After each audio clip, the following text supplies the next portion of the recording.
미국과 중국, 유로존까지 모두 금리 인하에 적극적으로 나서는 모양새입니다. 이달 들어 각국 중앙은행의 금리 인하 조치만 9차례입니다. 한국은행도 다음 달 금리 인하에 나서지 않겠냐는 전망이 나옵니다. 비트코인 등 암호화폐는 화폐도 또 금융상품도 아니라는 국제회계 기준이 처음으로 제시됐습니다. IFRS 해석위원회는 암호화폐를 무형자산이나 재고자산으로 분류해야 한다는 결론을 내렸습니다. 청약시장에 실수요자들이 대거 몰리고 있습니다. 인기 지역은 상반기보다 20점이 높아야 당첨되는 것으로 나타났습니다. 서민형 안심전환 대출 신청액이 공급 총액인 20조 원을 돌파했습니다. 주택금융공사와 금융위원회는 예정대로 29일까지 신청을 받고 집값이 낮은 순서로 선정한다고 밝혔습니다. 센 뉴스 플러스 시작합니다.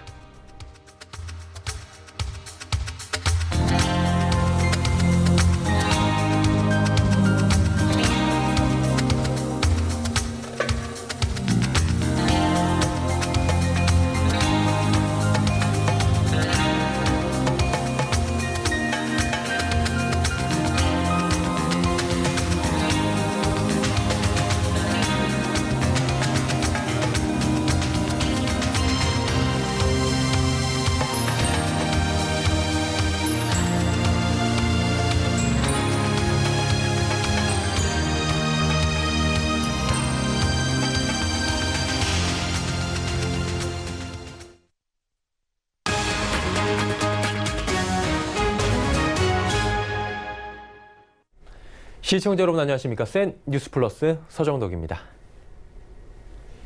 전 세계적인 저금리 기조가 점점 강화되고 있습니다. 각국의 중앙은행들이 이번 달에만 벌써 9차례나 금리 인하에 나섰는데요. 세계 3대 경제권인 미국과 중국, 유로존도 모두 금리 인하 기조에 적극적으로 동참하고 있습니다.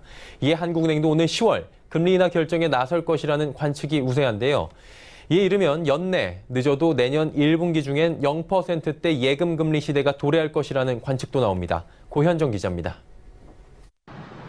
전 세계 주요국 중앙은행들이 줄줄이 금리 인하에 나서고 있습니다. 미국 연방준비제도가 지난 18일 기준금리를 2달 만에 0.25%포인트 내리고 유럽 중앙은행도 지난 12일 3년 6개월여 만에 예금 금리를 0.1%포인트 낮췄습니다. 중국 인민은행도 지난 20일 1년 만기 대출우대 금리 LPR을 기존 4.25%에서 4.20%로 2달 연속 인하를 단행하는 등 올해 3분기에만 전 세계 16개국에서 24차례의 금리 인하 결정이 이루어졌습니다. 미중 무역 분쟁, 브렉시트 등 각종 리스크로 세계 경제의 성장 동력이 약해지고 실물 경기 둔화가 가시화되는 것이 선진국 금리 인하의 주요 배경으로 꼽힙니다. 다만 미중 무역 협상이 갈등 완화 기조로 전환되는 경우 미국이 금리 인하를 중단할 수 있어 협상의 전개 추이가 전 세계 금리 향방의 가장 중요한 변수가 되고 있습니다. 이에 한국은행도 오는 10월 기준금리 인하는 물론 내년 1분기까지 금리 추가 인하에도 나설 것이라는 관측도 나옵니다. 내년 1, 4분기까지 미국도 2번, 한국도 2번 추가적으로 금리 인하한다고 예상하고 있어요. 내년쯤에는 좀 변화가 있지 않을까라는 생각. 내년도 뭐 한 번 정도는 인하할 거라고 예상을 하는데 이제 그렇게 되면은 이제 금리 수준이 1% 수준이거든요.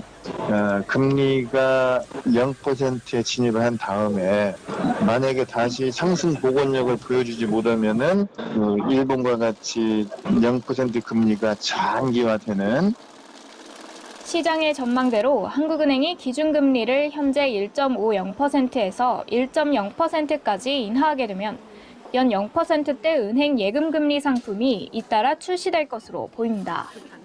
실제 지난 7월 한국은행이 기준금리를 인하한 결과 시중은행은 주요 수신상품 금리를 1% 중후반에서 1% 초중반으로 내렸습니다.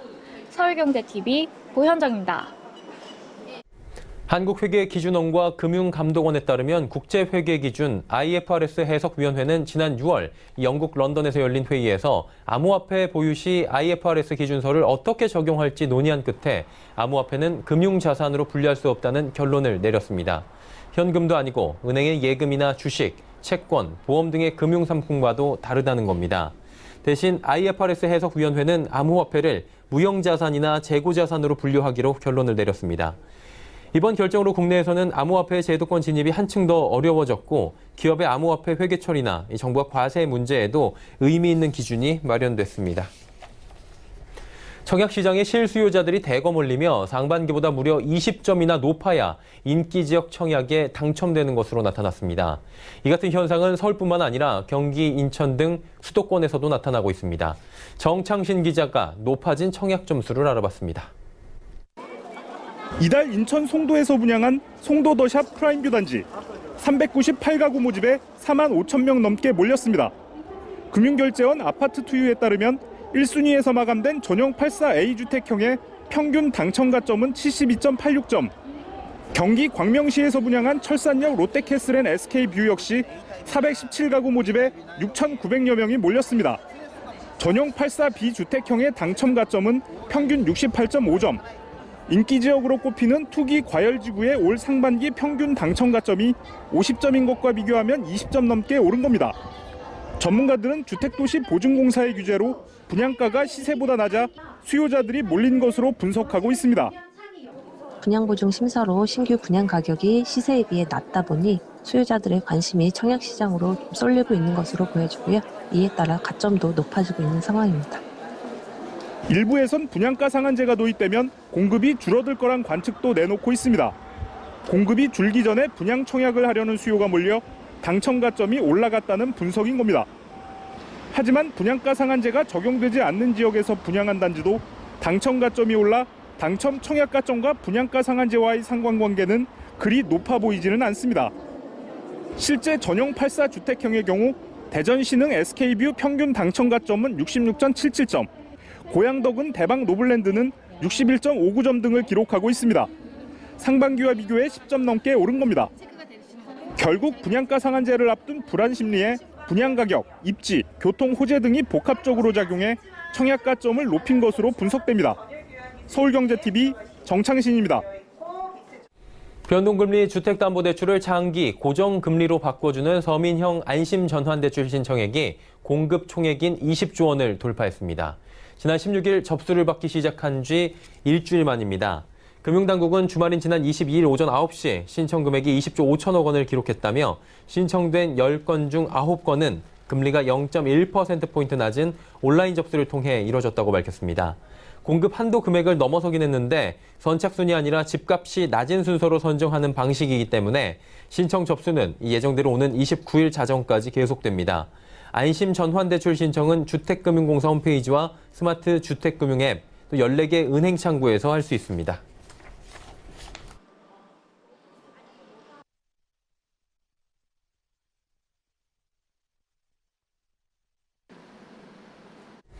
미중 간의 무역 분쟁이 다시 부각이 됐습니다. 최근 상승세를 보이던 우리 증시에 또 다른 부담이 되고 있는데요. 지난 주말 미중 무역 협상을 위해 워싱턴을 방문했던 중국 대표단이 미국 농가 방문 일정을 취소하며 화해 분위기를 기대하던 시장에 찬물을 끼얹은 바 있습니다. 이번 주 우리 증시는 어떻게 흘러갈 전망인지 양한나 기자와 이야기 나눠보도록 하겠습니다. 어서 오세요. 안녕하세요. 네, 미중 무역 협상이 좀 난항에 부딪힌 것 같은데 우리 증시도 이 영향을 오늘 좀 받은 것 같더라고요. 네, 그렇습니다. 오늘 코스피 시장은 미중 무역 협상 난항 가능성에 급락 출발했지만 2090선은 지켜낸 채로 마감했습니다. 코스피 지수는 전거래일보다 0.01% 오른 2091.70에 장을 마쳤습니다. 코스닥 지수는 전거래일보다 0.63% 내린 645.01에 장을 마쳤습니다. 원달러 환율은 전거래일보다 0.51% 오른 1194원에 거래를 마쳤습니다. 네, 그래도 다행히 낙폭을 좀 줄이고 상승 전환을 한 것 같은데 이제 이번 주에는 저희가 봐야 될 게 미중 간의 무역 분쟁 완화 여부에 주목할 수밖에 없겠네요. 네. 그렇습니다. 미국과 중국의 협상 추이 등 관련 소식에 따라서 등락하는 장세가 이어질 것으로 예상이 되는데요. 여전히 미중 무역 협상에 대한 기대감이 남아있고 또 미국 연준 위원들의 온건한 통화정책 발언들로 이 상승 요인들이 여전히 유효하긴 하지만 이번 주 지수는 박스권 속에서 속도 조절 양상을 보이겠습니다. 또 시장의 기대를 웃돌 것으로 예상되는 미국 마이크론의 실적 기대가 또 지수에 긍정적인 영향을 줄 수 있겠습니다. 마이크론은 미국 메모리 반도체 업체로 삼성전자, SK하이닉스와 함께 메모리 반도체 3강으로 꼽히는 만큼 국내 반도체 업황에 영향을 줄 수 있기 때문입니다. 증권가는 이번 주 코스피 예상 밴드를 2040에서 2120으로 제시했습니다. 전반적으로 미중 간의 무역 분쟁과 관련된 불확실성과 호재성 재료가 같이 겹치면서 시장은 변동성을 좀 키울 거예요. 다만 이제 연준 위원들의 온건한 통화정책 발언이라든지 그 주 말에 있을 마이크로 실적 발표 등을 감안하면 낙폭은 제한된 가운데 그 주 후반에 반등을 좀 모색할 것으로 예상을 하고 있어요. 네, 미중 간의 무역 분쟁은 이번 주뿐만이 아니라 올해 내내 눈여겨봐야 할 이슈인 것 같은데요. 네, 맞습니다. 바로 다음 달인 10월 미중 무역 협상에서 성과가 도출이 되느냐 여부에 따라서 연말까지 세계 금융시장의 흐름이 결정될 수 있을 것이다라고 봐도 과언이 아닌 것 같은데요. KTB투자증권은 10월 미중 무역 협상에서 부분적인 중간 단계 합의가 나올 것으로 예상을 했습니다. 최선의 결과가 나오기는 힘들겠지만 최소한의 합의는 도출될 수 있을 것이라는 얘기인데요. 박석현 연구원은 중국이 대미 농산물 수입을 확대하고 시장 개방을 확대하거나 미국 입장에서 대중 관세율 인상을 내년으로 연기하고 지난 1일에 부과한 15%의 관세를 철회하는 등 중간 단계 협상이 타결이 되면 우리 코스피 지수가 연중 고점을 회복할 수 있을 것이라고 내다봤습니다. 또 국내외 국채 금리도 추가 상승을 보인 뒤 안정화할 수 있을 것으로 내다봤습니다. 네. 주간 증시 전망대 또다시 난항을 겪고 있는 미중 간의 무역 협상에 대한 자세한 이야기 증권부의 양한나 기자와 함께했습니다. 고맙습니다. 감사합니다.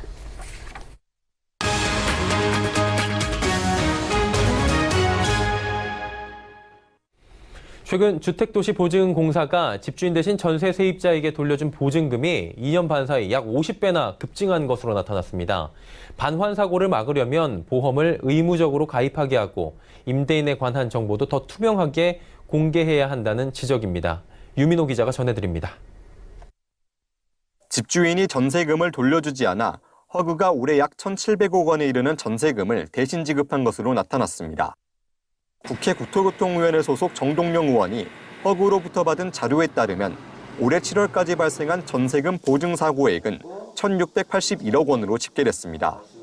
이는 지난해 사고액 792억 원을 이미 2배 이상 넘어섰고 2016년 사고액 34억 원과 비교하면 약 50배 늘어난 수치입니다. 올해 허그가 반환을 보증한 전세금은 모두 17조 1,000여억 원 규모입니다. 이는 2016년에 3.3배에 이르고 연말까지 5개월이나 남은 시점에 이미 지난해 전체 보증 실적에 육박한 상황입니다. 보증 가입 건수는 2015년 3,900여 건에서 올해는 7월 기준 8만 7천 건으로 크게 증가했습니다.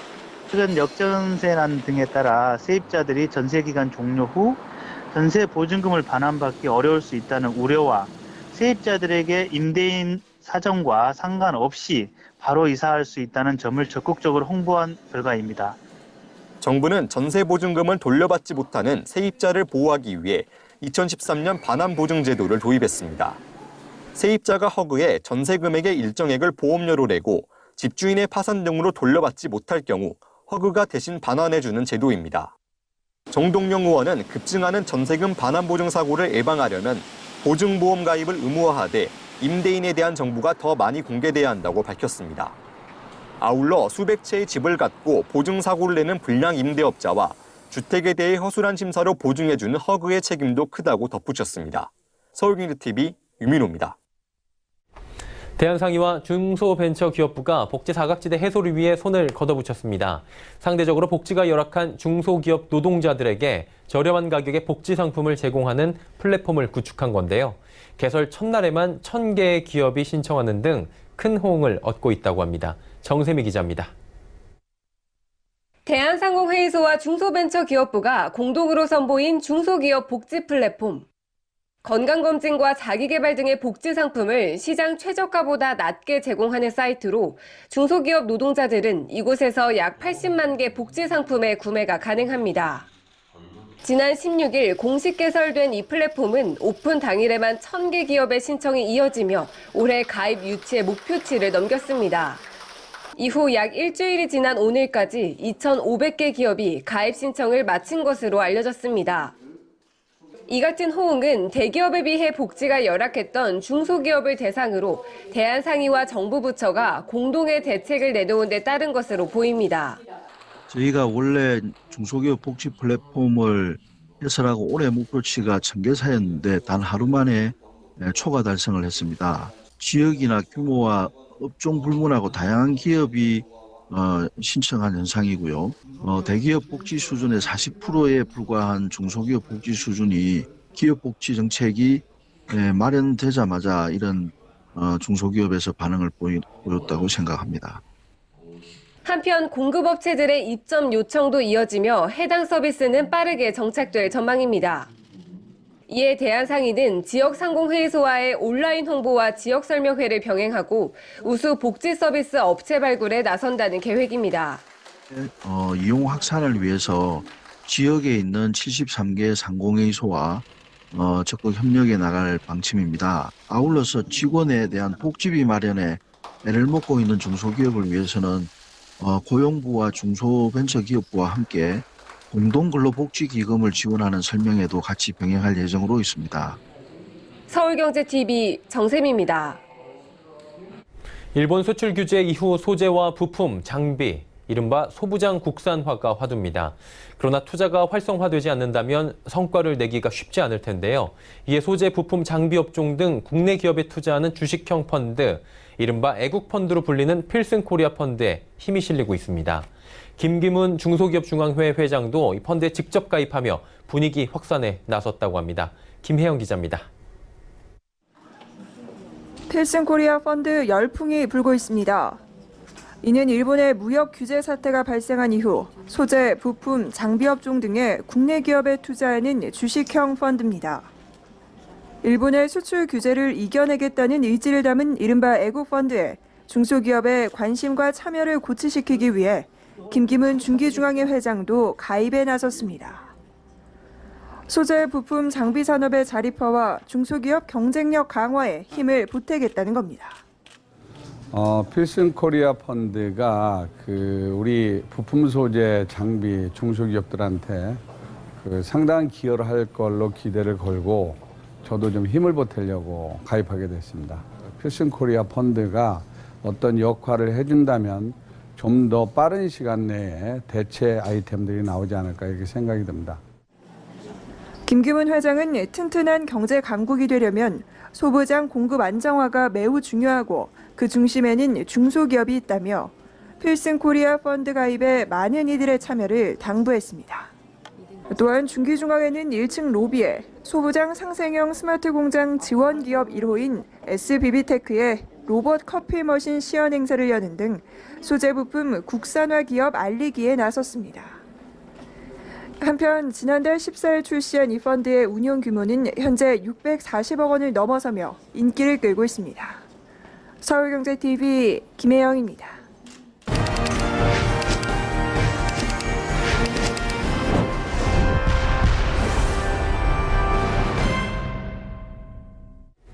일본의 부품 소재 수출 규제를 계기로 대일 의존도가 심한 한국 경제 체질을 근본적으로 바꿔야 한다는 목소리가 높습니다.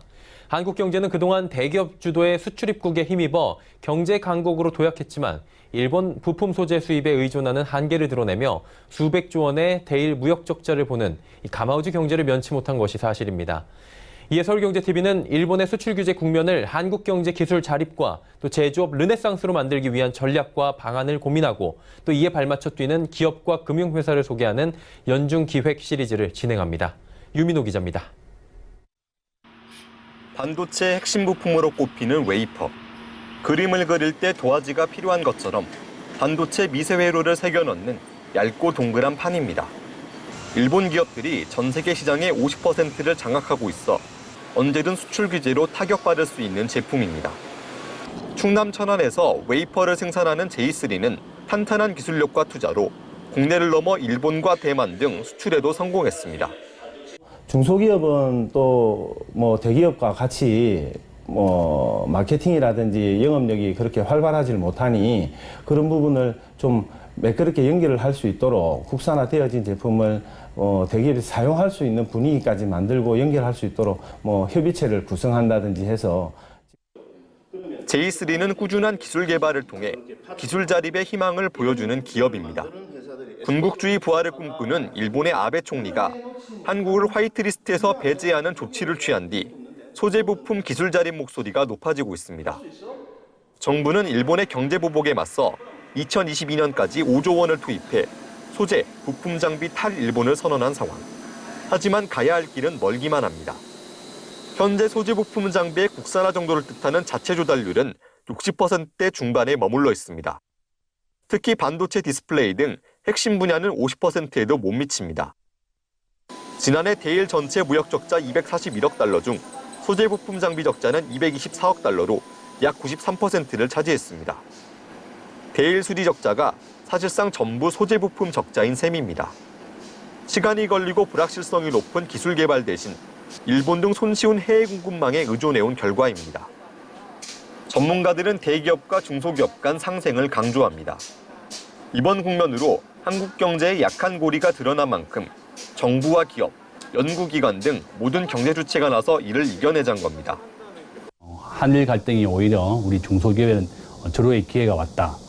대만과 독일 같은 데는 중소기업이 굉장히 강한 이유가 정부가 적극 도와주고 있고 대기업도 중소기업과 상생해서 하고 있습니다. 우리나라도 이번 기회에 중소기업이 시제품을 만들어내면 대기업이 그것을 좀 시험 가동도 해주고. 기술 독립을 위한 정부의 발걸음도 바빠지고 있습니다. 예산을 지원하고 세금을 깎아주고 규제도 풀 계획입니다. 중소벤처기업부는 대기업과 중소기업의 상생에 방점을 찍었습니다. 정부가 나서 수요가 있는 대기업은 구매를, 기술력을 갖춘 중소기업은 판매를 할 수 있게끔 다리를 놓아주겠다는 겁니다. 반도체, 디스플레이, 기계, 금속, 화학 등 6개 분야 수요 대기업하고 중소기업 전문가로 구성된 협의체에서 공동 R&D, 실증 테스트, 구매 연계와 같은 상생 협력 방안을 추진할 예정입니다. 정치권도 힘을 보태고 있습니다. 더불어민주당은 관련 특위를 꾸려 현장을 직접 방문합니다. 기업들의 어려운 점을 듣고 이를 정책에 반영할 방침입니다. 입법뿐만 아니라 여러 가지 규제라든가 또 제도적인 부분의 문제, 또 예산의 문제라든가 이런 것들을 좀 더 정부 측하고 심도 있게 얘기할 수 있도록 그렇게 지금 계획하고 있습니다. 일본의 경제 보복을 계기로 새로운 제조업 르네상스 시대를 열기 위한 기업과 정부, 국회의 움직임이 빨라지고 있습니다. 서울경제TV 유민호입니다.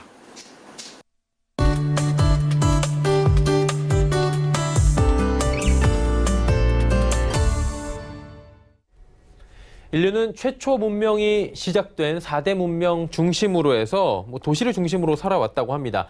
문제가 여기서부터 발생을 하는 겁니다. 도심을 중심으로 살다 보니 인구가 급격하게 늘어나게 됐고요.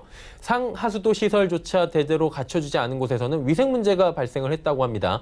그리고 폭력과 기근, 또 여러 가지 문제들이 발생을 했다고 하는데 2018년도 맥킨지 리포트에 따르면 전 세계 인구의 55%가 도심에 살고 있고요. 2050년도가 되면 무려 68%가 도심에 몰려 살게 된다고 합니다. 이렇게 좁은 지역에 계속해서 인구가 몰려 살게 되면 더 많은 문제점들이 야기될 것이라고 하죠. 그러다 보니 이런 도시 문제들을 어떻게 해결할 것인가 선진국들을 중심으로 의논을 하게 됐고요.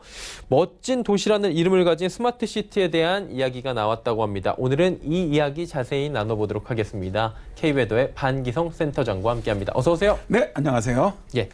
도시의 근원적인 문제 해결 위해서 제시된 해법이 스마트 시티다 이렇게 보면 되는 건가요? 네, 그렇습니다. 이 스마트 시티의 시작은 도시를 바르게 아는 것에 있습니다. 네. 그 이유는 스마트 시티가 다양한 유형의 전자데이터 수집 센서를 활용을 해서 도시의 자산과 자원을 효율적으로 관리하는 것에 목표를 두고 있기 때문입니다. 자, 이 이야기는요, 경제적인 효율성을 기할 수 있다는 건데요. 스마트 시티는 먼저 인구, 교통량, 공간정보, 날씨 등 다양한 데이터를 수집을 합니다.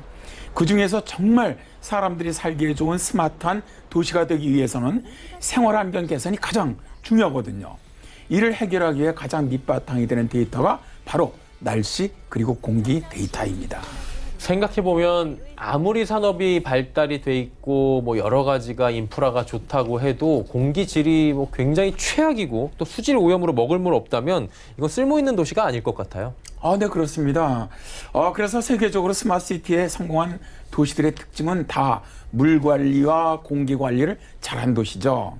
자, 이제 서울시는요, 올해 3월에 2,500개 사물 인터넷 도시복합 센서를 설치를 해서 공기의 질, 기상, 소음, 빛공해 등 10가지 도시환경 데이터를 실시간 수집하겠다라고 발표를 했는데요. 이를 통해서 미세먼지 또 자외선, 폭염 등 도시 어떻게 보면 국지적인 생활환경 정보와 예보를 제공하고요. 또 최적 살주차 이동 경로 설정과 같은 이런 행정 효율성 향상을 좀 도모하겠다는 겁니다. 실제 정확한 빅데이터를 활용한 미세먼지 저감 또 행정 효율성의 경제적 이익은 정말 엄청나다고 할 수가 있죠. 저 서울시 이외에도 최근 산림청이 발표한 도시 바람길 숲 사업 역시 날씨와 공기 데이터를 활용을 합니다. 미세먼지 농도가 나쁜 지역에 도시 숲을 조성을 하고 이를 도시 외곽의 산림과 연결을 하면서 도시의 깨끗한 공기가 흐르는 바람길을 만드는 건데요. 자, 미세먼지 저감 이외에도 여름 폭염의 온도도 낮춰줄 수가 있거든요. 이게 이제 독일의 슈투트가르트가 날씨와 공기 데이터를 활용을 해서 도심의 그린 뉴 포레스트라고 불리는 8km 길이의 바람길 숲을 만든 뒤에 2013년 고농도 미세먼지 일수를 3년 만에 3분의 1 수준으로 줄인 사례도 있습니다. 야, 이게 돈으로 환산하면 얼마나 큰 이익입니까? 그렇습니다. 네. 이게 3년 안에 이렇게 정말 미세먼지 농도가 확확 줄어들 수 있다면 뭐 돈이 투자된 액수가 전혀 아깝지 않을 것 같아요. 그렇습니다. 뭐 저도 동의합니다. 예. 그런데 말이죠. 날씨와 공기 데이터는요. 타 데이터와의 융합이 쉬워서 활용도가 아주 무궁무진하다는 장점이 있어요. 예를 들어서 날씨 공기 데이터와 의료 데이터를 연계한 뒤에 4차 산업혁명 기술인 빅데이터, 인공지능을 통해서 데이터의 가치를 많이 높인다면 말이죠. 지역에 따른 특정 질병 유발률, 또 환자별 맞춤형 행동 패턴을 제공할 수가 있거든요. 그래서 건강관리와 치료에 도움이 될 수 있습니다. 자, 이제 우리나라도요. 현재 스마트시티로 가기 위한 여러 노력들을 하고 있는데요. 미래 스마트시티란 결국 수많은 데이터의 유기체와 같은 모습이 될 것이기 때문에 날씨와 공기 데이터는 그 자체의 가치뿐만 아니라 타 데이터와의 융합성까지 지닌 스마트시티의 핵심 데이터로서 자리매김할 것으로 봅니다. 자, 이제 우리 후손들이 더 맑은 공기, 깨끗한 물, 좋은 환경에서 살아가게 만들어야 할 책임이 우리에게 있다면 정말 적극적으로 날씨와 공기 데이터를 4차 산업혁명 기술과 결합해서 활용하는 이런 노력들이 있어야 한다고 봅니다. 네, 깨끗한 대기 그리고 깨끗한 물을 위해서 우리가 계속해서 노력해야 된다라는 이야기로 정리하도록 하겠습니다. 자, 오늘은 K웨더의 반기성 센터장과 스마트 시티에 대한 이야기 나눠봤습니다. 고맙습니다. 네, 감사합니다.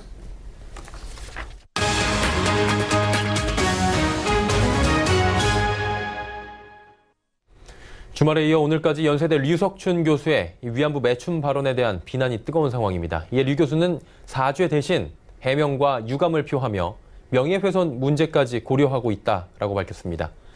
류 교수 본인의 명예가 얼마나 소중하고 고귀한지 모르겠지만 그 발언으로 실추된 할머니들의 명예, 충격은 어찌 감당해야 할까요?